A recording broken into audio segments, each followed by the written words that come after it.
Alors, Emmanuel Macron a été élu en phase solsticiale. Et en phase solsticiale, le peuple fait un peu n'importe quoi. Il impose sa volonté contre l'élite, contre les élites, politiques notamment. Et parfois, il les nargue, il les bafoue. Et on peut dire que l'élection de Macron, c'est un peu une façon de bafouer l'establishment politique français. Mélenchon aussi, dans certains côtés. Donc, ce sont des personnages qui émanent de la veine du filon solsticial des années 2017-2018, qui avait déjà commencé en 2015-2016. C'est pour cette raison d'ailleurs que François Hollande ne s'est pas représenté à la fin 2016. Et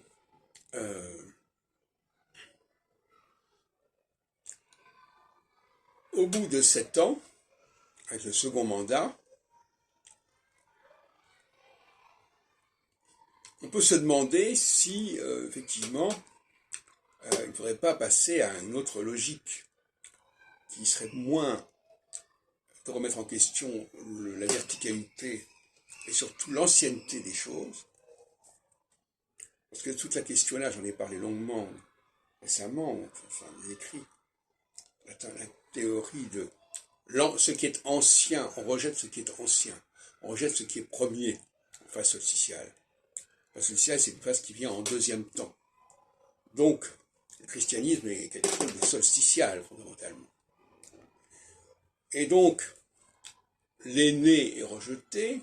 Rappelons que Jacob, c'est pas l'aîné, c'est Ésaü qui est l'aîné. Celui qui est avant, celui qui incarne l'origine, la source première, est rejeté, et on préfère les affluents, on préfère la diversité. Tout comme, par exemple, la tour de Babel, c'est le rejet de l'unité et imposer une multiplicité qui empêche d'ailleurs les gens de communiquer entre eux, ce qui d'une certaine manière arrange tout le monde quelque part.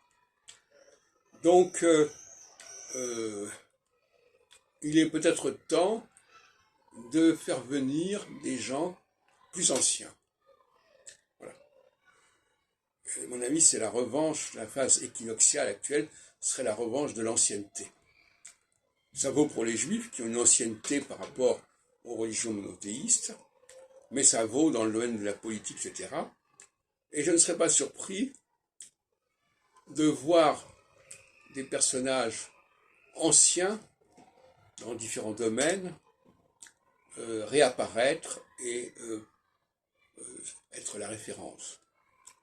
C'est le rôle de l'équinoxialité de rétablir le point de départ, de rétablir ce qui est premier